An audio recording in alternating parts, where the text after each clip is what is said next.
Ok, digamos que este microscópico grão de areia de apenas 2 milímetros de diâmetro seja o nosso planeta, a Terra.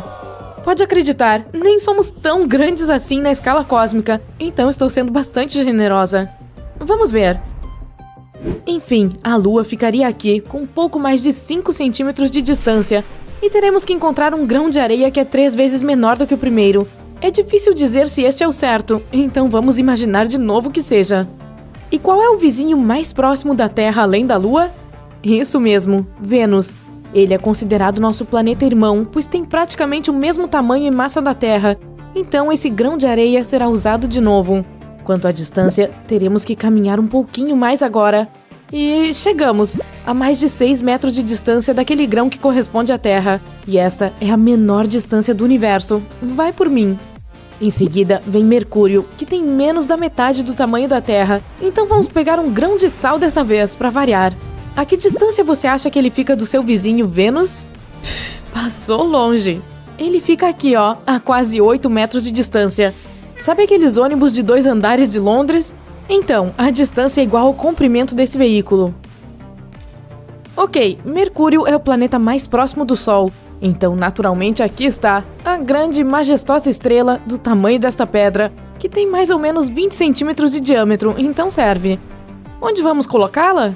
Bem, é melhor pegar mais um veículo de 2 andares e mais um pouquinho, pois a distância entre o Sol e Mercúrio é de 9 metros, mais longe que Vênus. E uma caminhada daqui até a Terra é uma viagem. A distância equivale àquela entre 2 bases de beisebol. Legal, né? Mas estamos só começando. Saindo do Sol, em seguida vem Marte, que é 2 vezes maior que a Terra. Digamos que ele seja um grão de pimenta rosa dessa vez. A distância até ele, porém, é ainda maior do que a de Mercúrio até o Sol, mais de 10 metros. Então, vamos colocá-lo aqui. E agora, prepare-se para algo surpreendente. Estamos atravessando o cinturão de asteroides para chegar a Júpiter. Para isso, precisaremos viajar cerca de 84 metros, quase a altura da Estátua da Liberdade.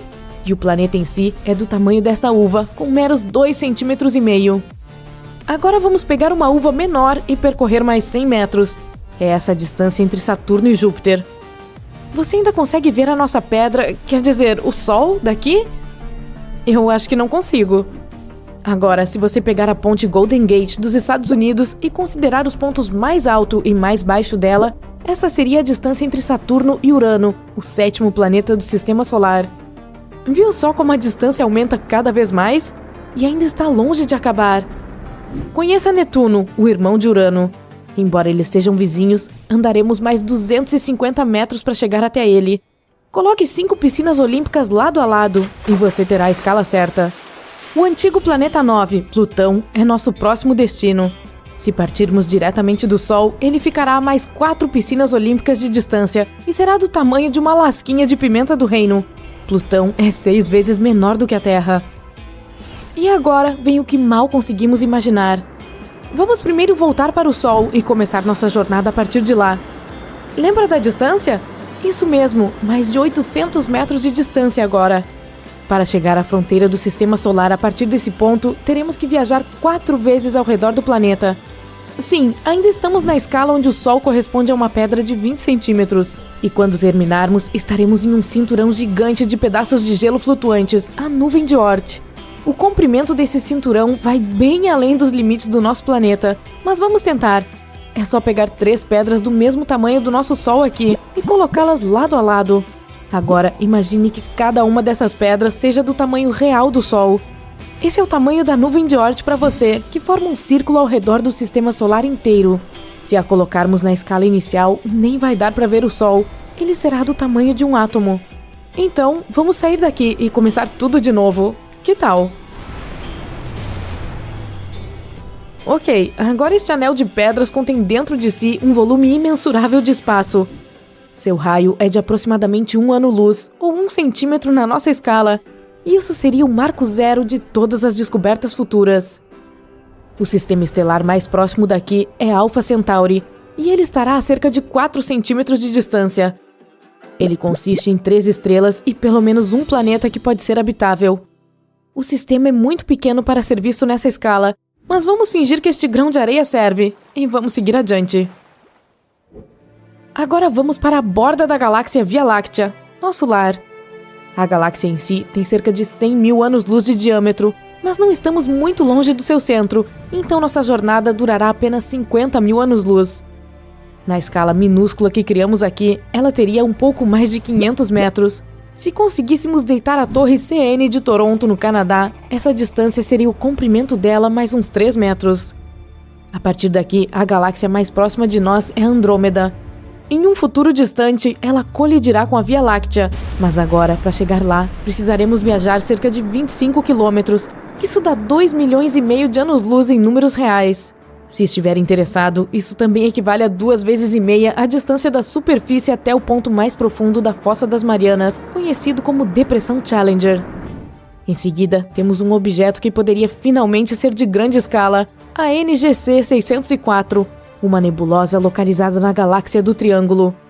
Se caminhássemos em linha reta, precisaríamos viajar apenas 2 quilômetros de onde estamos agora. Então vamos fazer isso.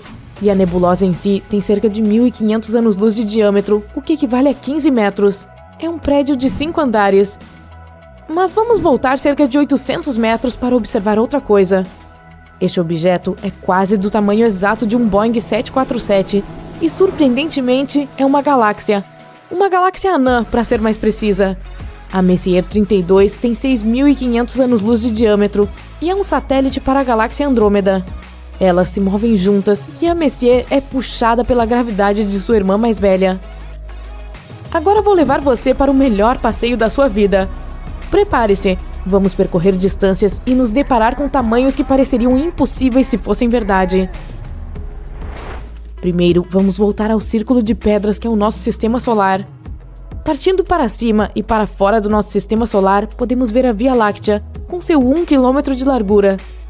E se subirmos mais, veremos o vazio ao redor da galáxia que já exploramos hoje, 25 km de nada. Depois, veremos as galáxias e as galáxias anãs que ficam ao redor da nossa.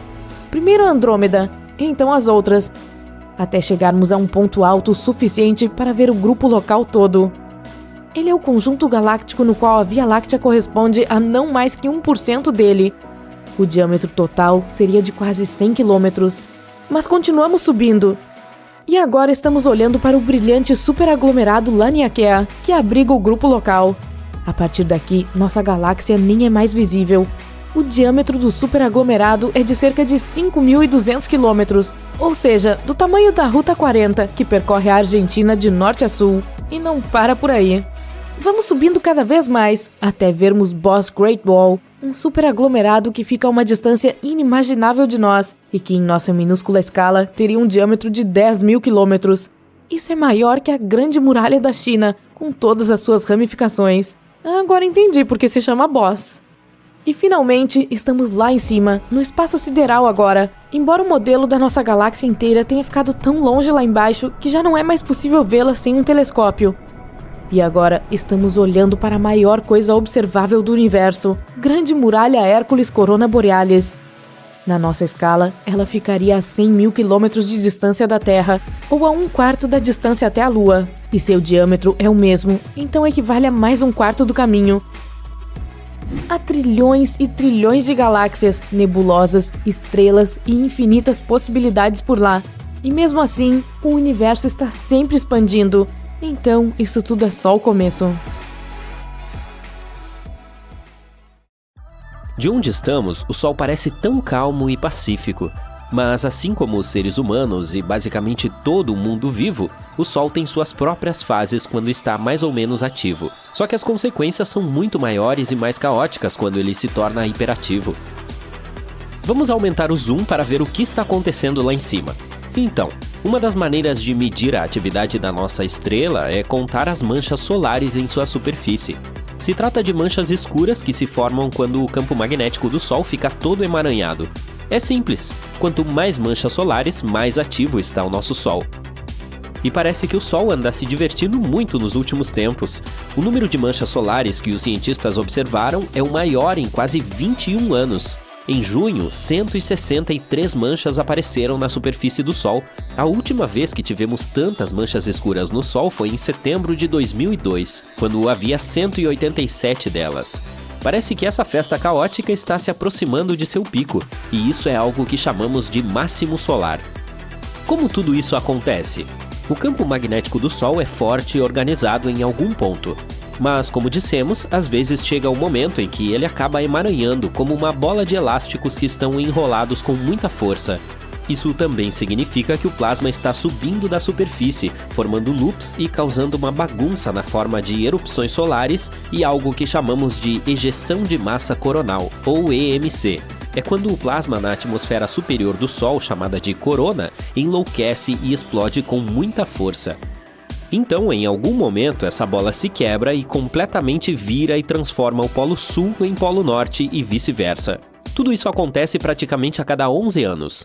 Portanto, quando o Sol entra nessa fase e se torna muito ativo, ele dispara bolhas quentes de plasma, forma manchas escuras tão grandes quanto planetas e libera poderosas erupções de energia e radiação. Algo fascinante acontece quando o Sol se torna mais ativo. Esse fenômeno se chama cachoeira de plasma, ou proeminência da coroa polar. É como uma mini erupção que começa no Sol e parece tentar escapar, mas o campo magnético solar a puxa de volta antes que possa escapar para o espaço. E essa cachoeira de plasma é realmente espetacular. Ela chega a 100 mil quilômetros acima da superfície. É como se você empilhasse 8 terras uma em cima da outra. Depois, há algo chamado de vórtice polar. É como um gigantesco halo de plasma que gira muito rápido em torno do polo norte do Sol. Esse vórtice acontece quando um grande tentáculo de plasma se rompe e cai de volta para a superfície, semelhante à formação de uma cachoeira de plasma. Os cientistas não sabem por que esse plasma permanece acima da superfície do Sol por tanto tempo. E um dos exemplos interessantes de EMCs foi uma ejeção gigante em forma de borboleta em março deste ano. Ela adquiriu essa forma tão incomum porque explodiu no lado do Sol que não podíamos ver, de modo que era impossível medir totalmente a sua força. Felizmente, essa explosão não veio em nossa direção, mas pode ter atingido um pouco Mercúrio, e é possível que tenha arrastado um pouco de poeira e gás, já que Mercúrio tem um campo magnético fraco. Tudo isso parece legal na teoria, mas não é uma boa notícia para nós. Por causa disso, podemos experimentar tempestades solares mais intensas, que podem novamente levar a tempestades geomagnéticas na Terra. E essas tempestades não soam apenas alarmantes, elas de fato o são. Elas criam o caos e perturbam o campo magnético do nosso planeta. É verdade que as tempestades geomagnéticas podem gerar belas auroras boreais, mas todos nós preferimos apreciar belezas como a aurora boreal em condições normais ou simplesmente assistir a um bom e velho pôr do sol sobre o oceano. Não é que todas as tempestades solares necessariamente atinjam a Terra, mesmo que haja mais delas. Para atingir nosso planeta, elas precisam estar apontadas na direção certa no momento certo. Mas se isso acontecer, a tempestade pode ionizar a atmosfera superior e adeus nossas comunicações. Ela pode causar apagões temporários em sistemas como GPS e rádio. Isso não é necessariamente um grande problema por si só, mas pode ser muito perigoso se acontecer na hora errada, como durante um tsunami ou um terremoto. As tempestades também podem danificar a infraestrutura elétrica, como linhas de trem e redes de energia. Se você estiver em um avião nesse momento, pode ser exposto a níveis mais altos de radiação. Ainda não está claro quanto isso será perigoso para você, mas pode ser um problema sério para os astronautas no espaço. Quando as tempestades solares interferem no campo magnético, a migração de alguns animais pode ser afetada, como tartarugas marinhas, baleias e pássaros. Como as coisas no reino animal funcionam, em sua maioria na ordem natural, quem sabe como esses animais passam por essas mudanças ou até mesmo sobrevivem a elas. E quando o Sol está no máximo de sua atividade, os satélites no espaço também têm problemas. Atualmente temos mais satélites no espaço do que nunca, e quando a atmosfera superior se torna mais densa devido a todas essas mudanças, pode acabar empurrando os satélites em diferentes direções. Eles podem colidir uns com os outros, ou alguns podem até cair na Terra, o que, novamente, só é legal em filmes com super-heróis que conseguem lidar com essas coisas com relativa facilidade. Com sorte, evitaremos uma tempestade solar de grandes proporções como o evento Carrington. A história foi semelhante. Em agosto de 1989, astrônomos de todo o mundo observaram como o número de manchas solares estava ficando cada vez maior. Um homem chamado Richard Carrington estava entre eles. No início de setembro, ele estava desenhando as manchas solares quando de repente foi cegado por um flash de luz. Durou cerca de 5 minutos, mas foi espetacular. Mais tarde, ele o descreveu como um clarão de luz branca.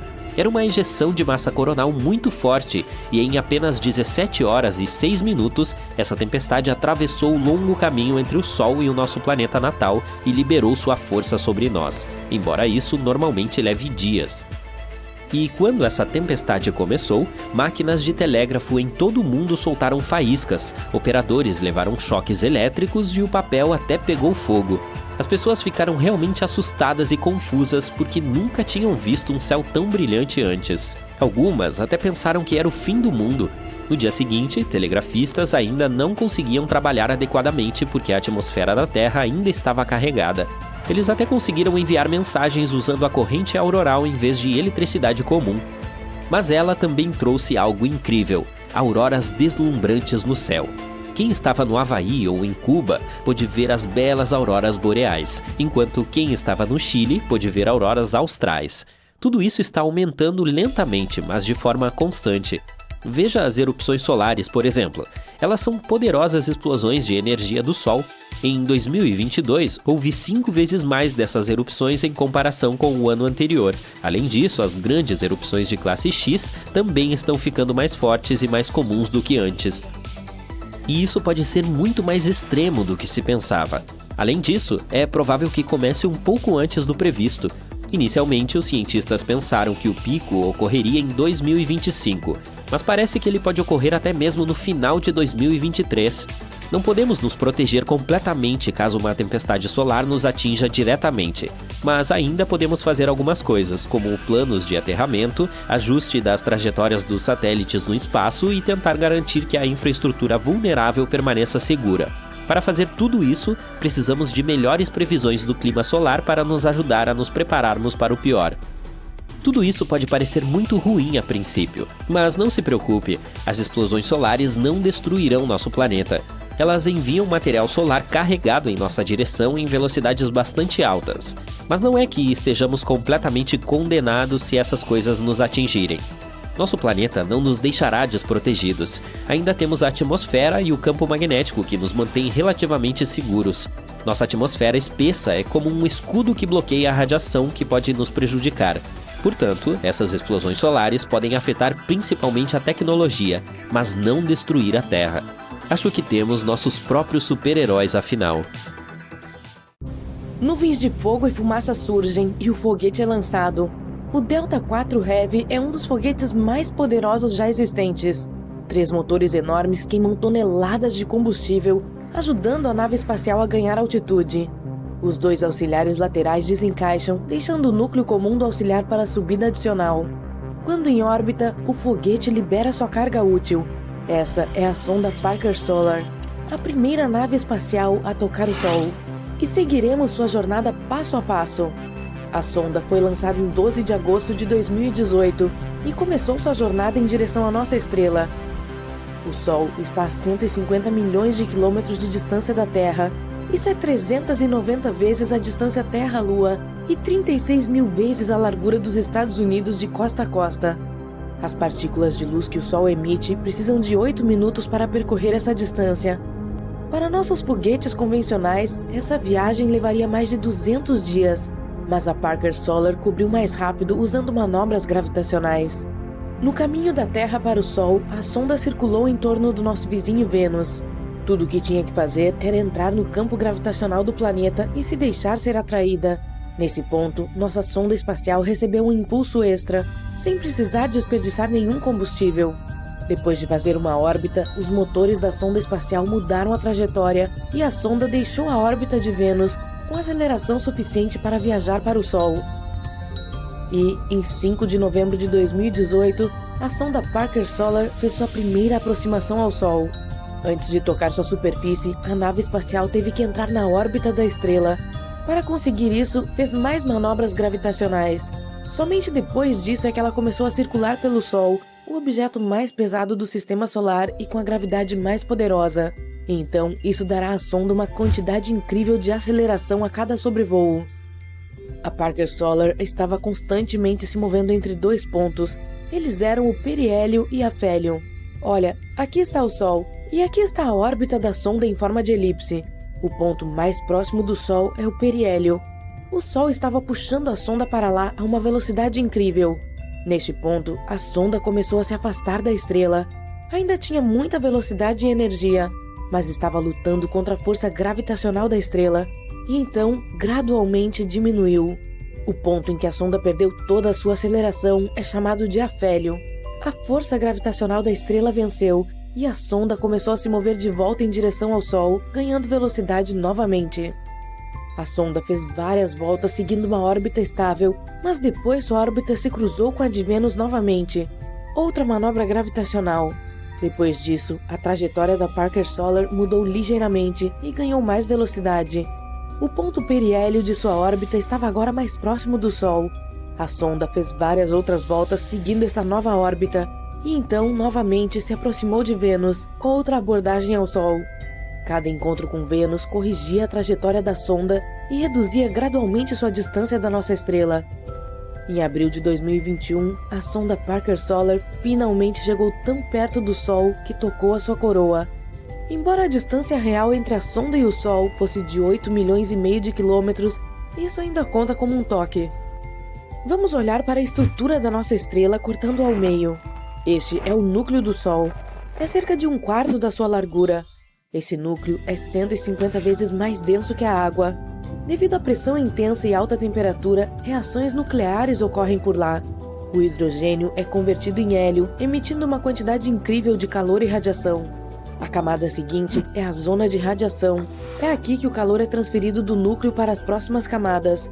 Mas os fótons aqui não se movem na direção externa. Eles podem ser direcionados para qualquer lugar e irradiados novamente muitas vezes. Os cientistas acreditam que o tempo médio que um fóton de luz leva para viajar do núcleo para a camada seguinte do Sol é de cerca de 10.000 a 170.000 anos. Depois tem a zona de convecção. Esta é aqui considerada a superfície do Sol. Mas não é uma superfície sólida, é um oceano de plasma quente. Parece um favo de mel. Isso porque o plasma aquecido sobe das camadas inferiores, criando algo como mini geysers. E enquanto ainda está quente no meio desses geysers, suas bordas esfriam, criando um padrão incrível na superfície do Sol. As próximas camadas são a atmosfera solar. Primeiro, a fotosfera. Essa é a camada que emite luz. E é exatamente isso que você vê quando olha para o Sol. Mas cuidado, não faça isso. Você precisa de equipamentos especiais para olhar diretamente para a nossa estrela. A fotosfera tem até 400 quilômetros de espessura. Trata-se da altura em que a Estação Espacial Internacional se move acima da Terra. Então, tem a cromosfera, ou esfera de cor. Essa camada da atmosfera do Sol dá à estrela sua tonalidade avermelhada. Proeminências solares aparecem aqui. Essas são poderosas emissões de matéria que saem da superfície da estrela. Sua velocidade pode chegar a 700 km por segundo. Em algum momento, elas são pegas pelo campo magnético da estrela e puxadas para trás.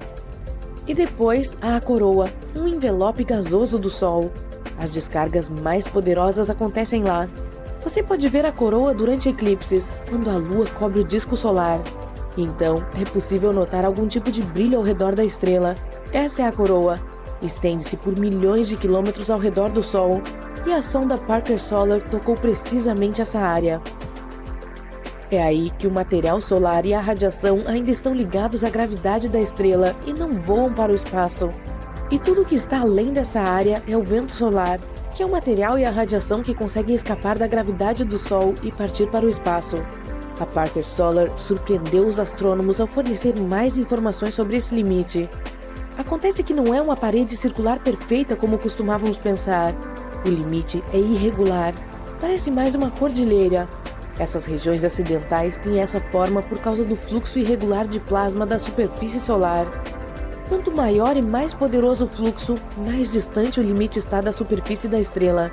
Mas os cientistas ainda não sabem exatamente o que causa essa diferença. Depois de fazer o sobrevoo ao redor do Sol, a sonda Parker Solar continuou sua jornada e começou a se afastar da estrela novamente. Os pesquisadores estão esperando mais 4 aproximações em 2022. Em agosto de 2023, a sonda fará um sobrevoo ao redor de Vênus. Ela ganhará mais velocidade e se aproximará do Sol a uma distância recorde. O próximo sobrevoo de Vênus acontecerá em 2024 e espera-se que a Parker Solar seja capaz de suportar as altas temperaturas e radiação tão próximas ao Sol. Felizmente, os cientistas se preocuparam com isso, pois a sonda tem um escudo solar. Está ligado ao lado da sonda que ficará de frente para a estrela. É do tamanho de uma janela de casa e tem cerca de 11 centímetros de espessura. É feito de um material especial, capaz de suportar uma temperatura de cerca de 1370 graus Celsius. Isso é quase 6 vezes maior do que a temperatura de um forno de cozinha comum. O corpo da sonda é feito de um material branco que reflete a luz solar. Todo o equipamento científico é colocado bem no centro da sombra deste escudo. Se os raios solares atingirem o corpo desprotegido da sonda a curta distância, todo o equipamento vai parar de funcionar em apenas alguns décimos de segundo. A sonda está equipada com um instrumento de investigação de campos eletromagnéticos. Este é um sistema para medir campos elétricos e magnéticos, ondas de rádio, temperatura e densidade plasmática. O sensor de imagem de campo amplo para a sonda Parker Solar, ou WISPR, é um telescópio óptico, aquele que tirou essas imagens impressionantes do plasma em movimento na coroa solar. Essas auroras são o que você vê durante os eclipses solares. A investigação de ventos solares alfas e prótons mede prótons, elétrons e íons de hélio. Ajuda os cientistas a estudar os ventos solares. Muitas vezes prejudica nossa tecnologia. Erupções inesperadas na superfície do Sol causam ventos solares severos. Eles podem queimar chips em satélites orbitando a Terra. Considerando que temos a EEI, onde astronautas trabalham o tempo todo, precisamos saber mais sobre ventos solares e como nos proteger deles. Conforme a Parker Solar continua sua pesquisa, ela já estabeleceu vários recordes mundiais. É o objeto feito pelo homem mais próximo do Sol. É também o detentor do recorde de velocidade. Durante sua última aproximação ao Sol, a sonda atingiu uma velocidade de 162 km por segundo. Isso significa que poderia cobrir a distância de Nova York a Los Angeles em apenas 24 segundos, e uma viagem ao redor da Terra levaria cerca de 4 minutos. Uma viagem à Lua em tal nave espacial levaria apenas 40 minutos. Em 2025, a Parker Solar chegará mais próxima do Sol, atingindo uma velocidade de cerca de 690 mil km por hora. Mas mesmo essa velocidade é de apenas 0,064% da velocidade da luz. Arcturus, ou Arturo, uma enorme estrela vermelha, está explodindo de dentro para fora. O mar vermelho de plasma em sua superfície se enfurece e pulsa. Essa estrela queima qualquer coisa que se aproxime dela. E agora, flop! Arcturus se foi. Mas ao mesmo tempo, ela reaparece no centro do nosso sistema solar, substituindo o Sol. O que vemos no céu não é mais um pequeno ponto amarelo, mas uma bola vermelha gigante. Ela é 25 vezes mais larga e 30% mais pesada que o Sol. Mesmo que Arcturus seja um pouco mais fria, ainda é um pesadelo para a Terra.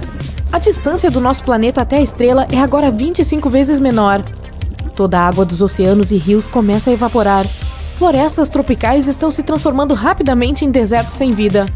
Mas o pôr do sol e o nascer do sol agora são sensacionais. Imagine-se no telhado do Empire State Building assistindo ao nascer do sol. Primeiro, você vê a luz no horizonte. Ela quase o cega, porque Arcturus é 110 vezes mais brilhante que o Sol. Então, a estrela sobe gradualmente sobre a superfície. O ponto espesso no horizonte fica cada vez mais largo e continua a crescer, até que a estrela vermelha seja tudo que você pode ver. Arcturus está agora tão perto que você pode até ver tempestades de plasma quente em sua superfície. Existem explosões e expulsão periódica de massa. Enormes quantidades de matéria são ejetadas da superfície da estrela a velocidades de até 2.000 km por segundo. A matéria assume a forma de um laço preso à estrela em ambas as extremidades. E você tem que usar um traje espacial super avançado para poder observar o nascer do Sol. A vida na Terra deixou de existir há muito tempo devido a essas condições e vai piorar com o tempo, porque a cada 8 dias o brilho de Arcturus aumenta. E logo nosso planeta se tornará mais parecido com Vênus, tão perto do Sol que a alta temperatura torna qualquer vida impossível. Ok, deixe nosso planeta esfriar um pouco e coloque Próxima Centauri no centro do nosso sistema solar. Não é uma gigante vermelha, mas uma anã vermelha. Essa estrela é quase 7 vezes menor que o Sol e quase 9 vezes mais leve. Agora, nossos oceanos e rios não estão evaporando, mas congelando. Florestas e selvas estão cobertas de neve. Em cerca de uma semana, não haverá um único lugar na Terra onde a temperatura esteja acima de 0. Até as plantas acostumadas ao frio deixarão de existir.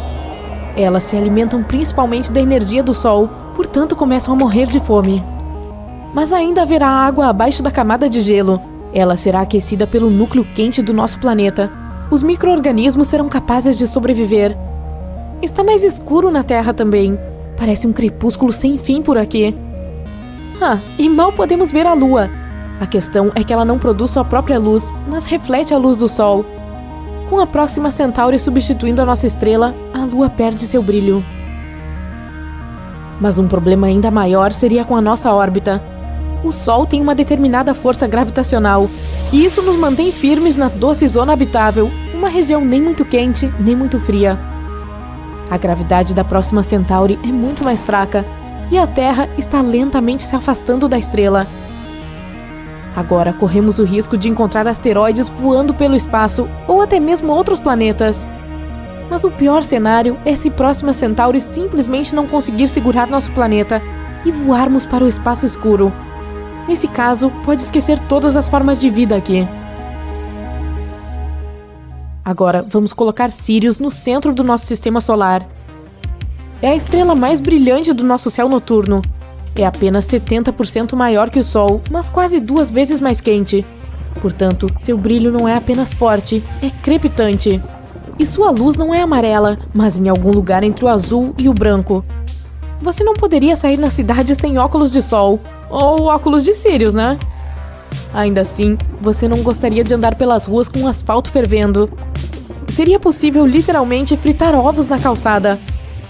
Claro, a essa altura, toda a vida na Terra já teria desaparecido. Mas o problema não seria só a temperatura. Sirius emite enormes quantidades de radiação. Nossa atmosfera serve de escudo contra o Sol, mas no caso de Sirius, esse escudo não seria suficiente. Agora, por que não adotamos uma abordagem mais bizarra e nos tornamos um sistema de estrela binária? Consiste em 2 estrelas que giram em torno de um centro comum. E aí está a nossa Terra, sã e salva. Tem a ver com o tamanho e o brilho das estrelas.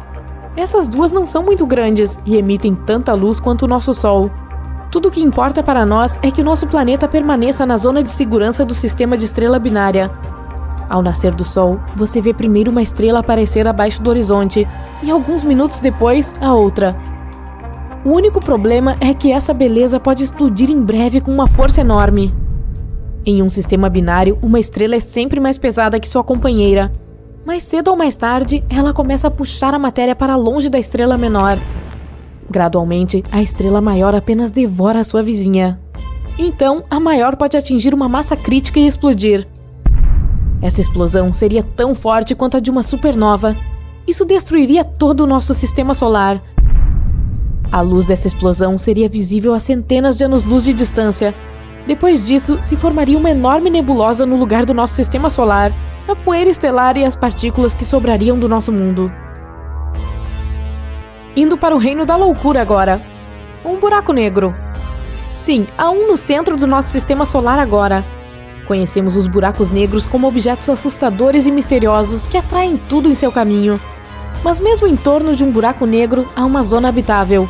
É necessário estar longe o suficiente para que ele não o arraste para dentro do seu abismo negro. Mercúrio e Vênus estarão muito próximos do buraco negro, então muito provavelmente eles serão dilacerados e em seguida se dirigirão ao horizonte de eventos.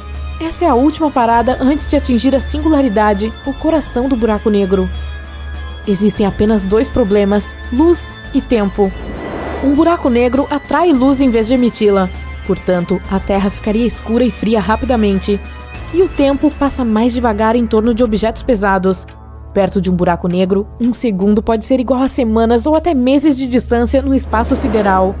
Não sentiríamos essa diferença, mas todo o universo ao nosso redor se desenvolveria mais rápido em relação a nós. Qualquer objeto pode se tornar um buraco negro se for compactado até um determinado tamanho.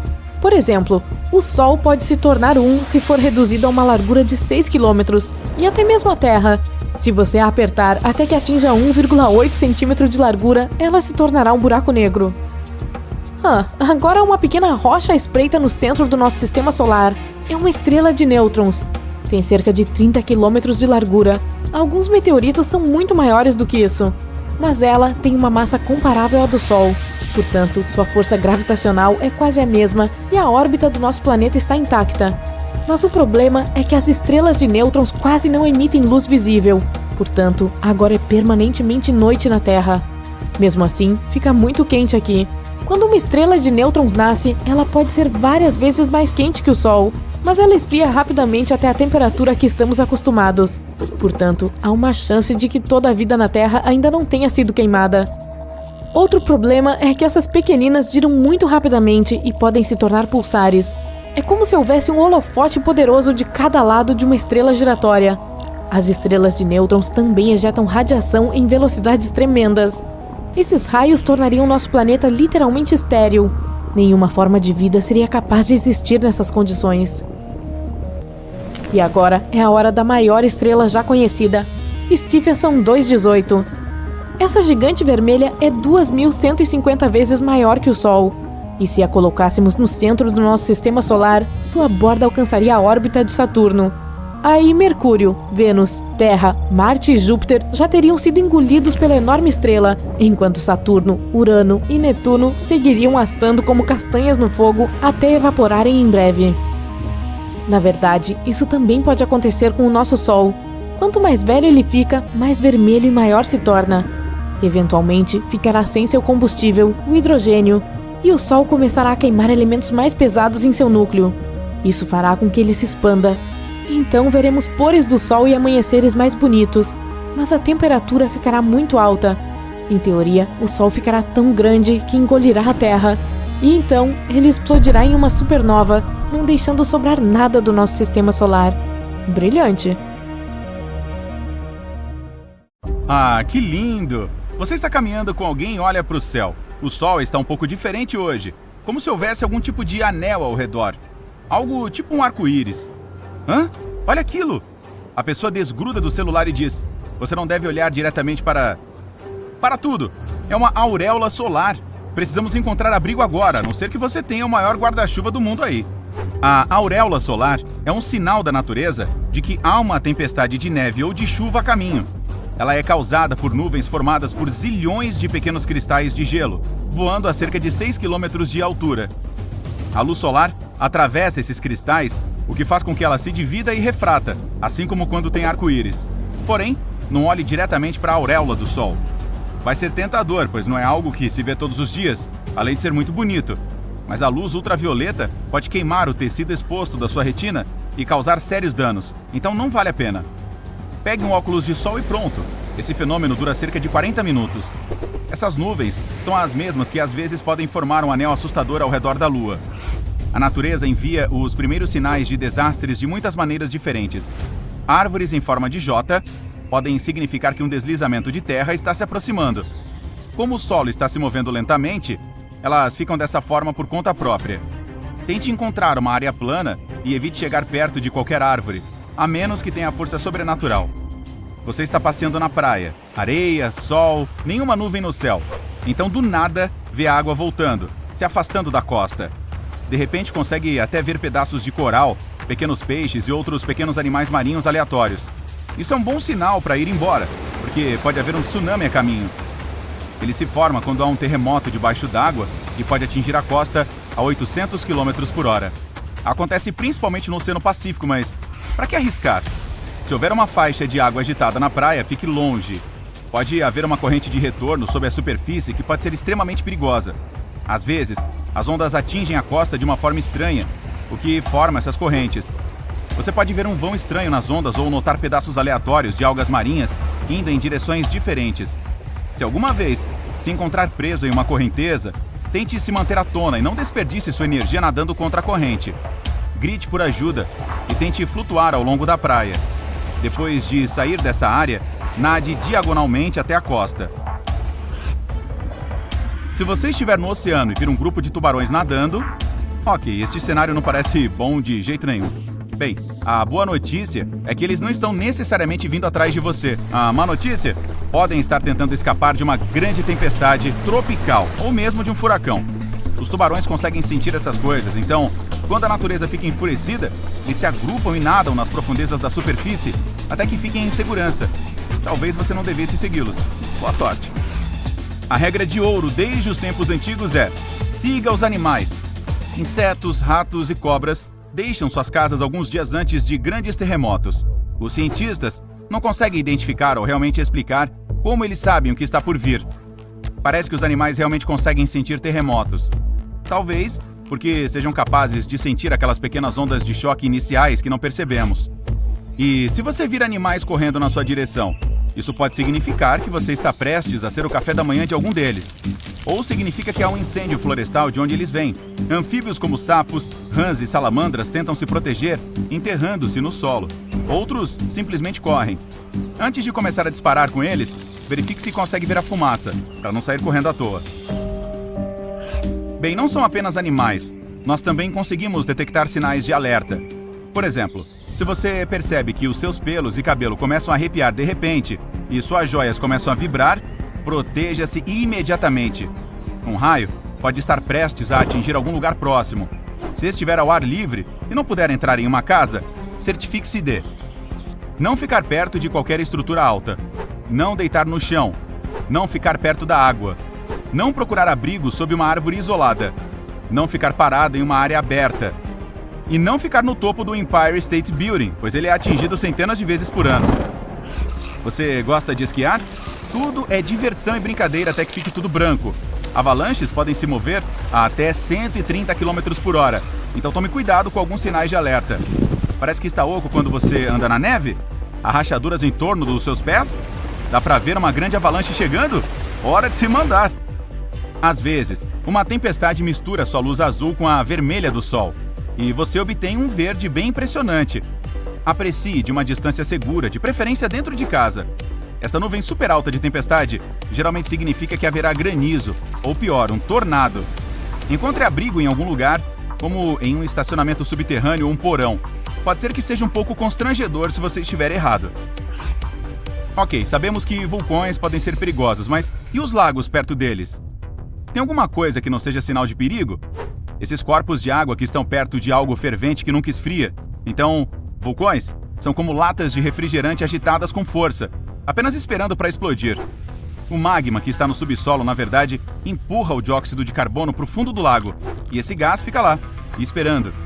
Então, mesmo algo chato como a chuva pode perturbar demais o lago e... BAM! Ou BUM! Você entendeu? Mergulhar, nadar, submergir com o snorkel. O mar pode ser incrível, mas é bastante imprevisível. Quando duas correntes marítimas se chocam, elas podem criar um mar cruzado. Parece muito legal de longe, mas pode ser muito perigoso para nadadores, surfistas ou até mesmo navios. Há uma forte corrente circulando sobre a superfície. Você está caminhando na praia, aparentemente toda a boa história começa assim. E de repente, uma caverna. Isso é muito legal. Você provavelmente deveria ir lá, explorar um pouco e... Não, se houver lua cheia, pode não conseguir sair dessa caverna. A lua cheia afeta a maré e a deixa mais baixa do que o normal. Essa caverna pode ficar mais acessível, mas em vez de uma aventura emocionante, você pode acabar preso lá até a próxima lua cheia. É bom levar um lanche bem generoso. Uma nuvem de parede é uma daquelas coisas que o deixam animado e ao mesmo tempo com medo de ver. Assustado porque não dá pra saber o que é, e animado porque, bem, com que frequência se observa algo assim? O que quer que você sinta, diga às suas pernas para começarem a correr.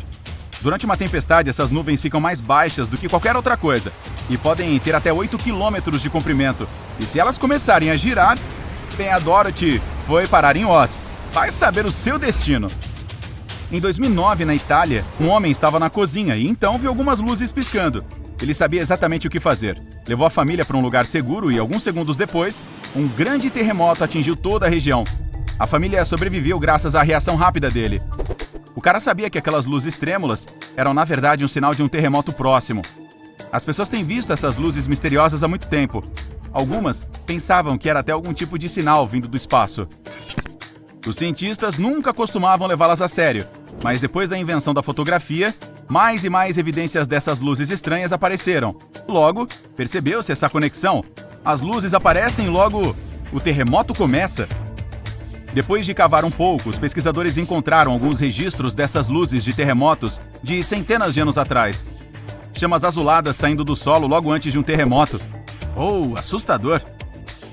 Ah, oceano! Fala sério, você de novo? Ok, só mais uma. Se você vir que o mar ficou todo marrom avermelhado, não entre na água ou em qualquer lugar perto dele. Essa maré vermelha é causada por algas tóxicas e isso é algo possível de se encontrar no mundo todo. Elas podem estar lá mesmo, se o oceano for de uma cor normal. Se pegarem em você, podem causar alguns problemas de saúde. Enxague-se com água doce o mais rápido que puder. O Sol não é tecnicamente o centro do nosso sistema solar. Está em um espaço chamado baricentro. Ele depende de em qual planeta você está. O baricentro geralmente está mais próximo do objeto com a maior massa. Então, como estamos na Terra, o verdadeiro centro do sistema solar é o Sol, mas não é exatamente o centro.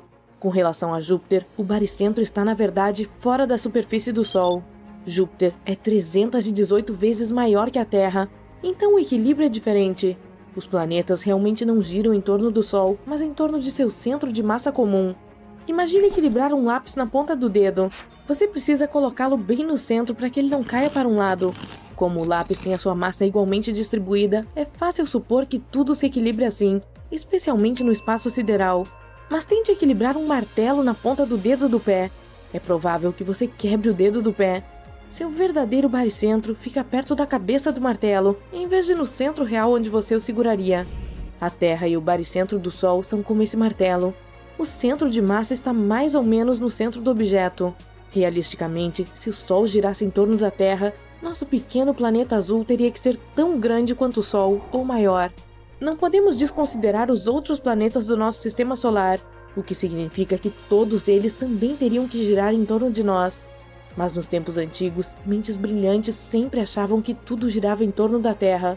Isso foi chamado de modelo geocêntrico, e fazia sentido para eles, porque parecia que tudo acima de nós estava girando ao nosso redor. O Sol e a Lua desempenharam papéis vitais na história humana, e não nos sentimos pequeninos no universo até muito mais tarde. Na Grécia Antiga e na Idade Média, os grandes cérebros usavam um modelo geocêntrico para estudar o espaço. Foi apenas no século XVI que o modelo mudou. Naquela época, nem se imaginava que tudo girava em torno do Sol, e eles não tinham o conhecimento para sugerir isso. A Terra não pode ser o centro do sistema solar porque não é grande o suficiente para tal. Para que as condições se adequassem ao enorme tamanho, a vida teria evoluído de maneira diferente. Provavelmente seríamos menos dependentes do oxigênio. Alguns animais, como baleias e golfinhos, podem ficar por horas sem respirar uma única vez. Eles podem até dormir debaixo d'água. Então, os humanos da Terra do tamanho do Sol teriam pulmões especializados e não precisariam estar constantemente tomando ar. Isso significa que a vida vegetal seria limitada, com apenas alguns arbustos por aí. Existem trilhões de árvores em todo o mundo, mas o principal contribuinte para a produção de oxigênio são as algas no oceano.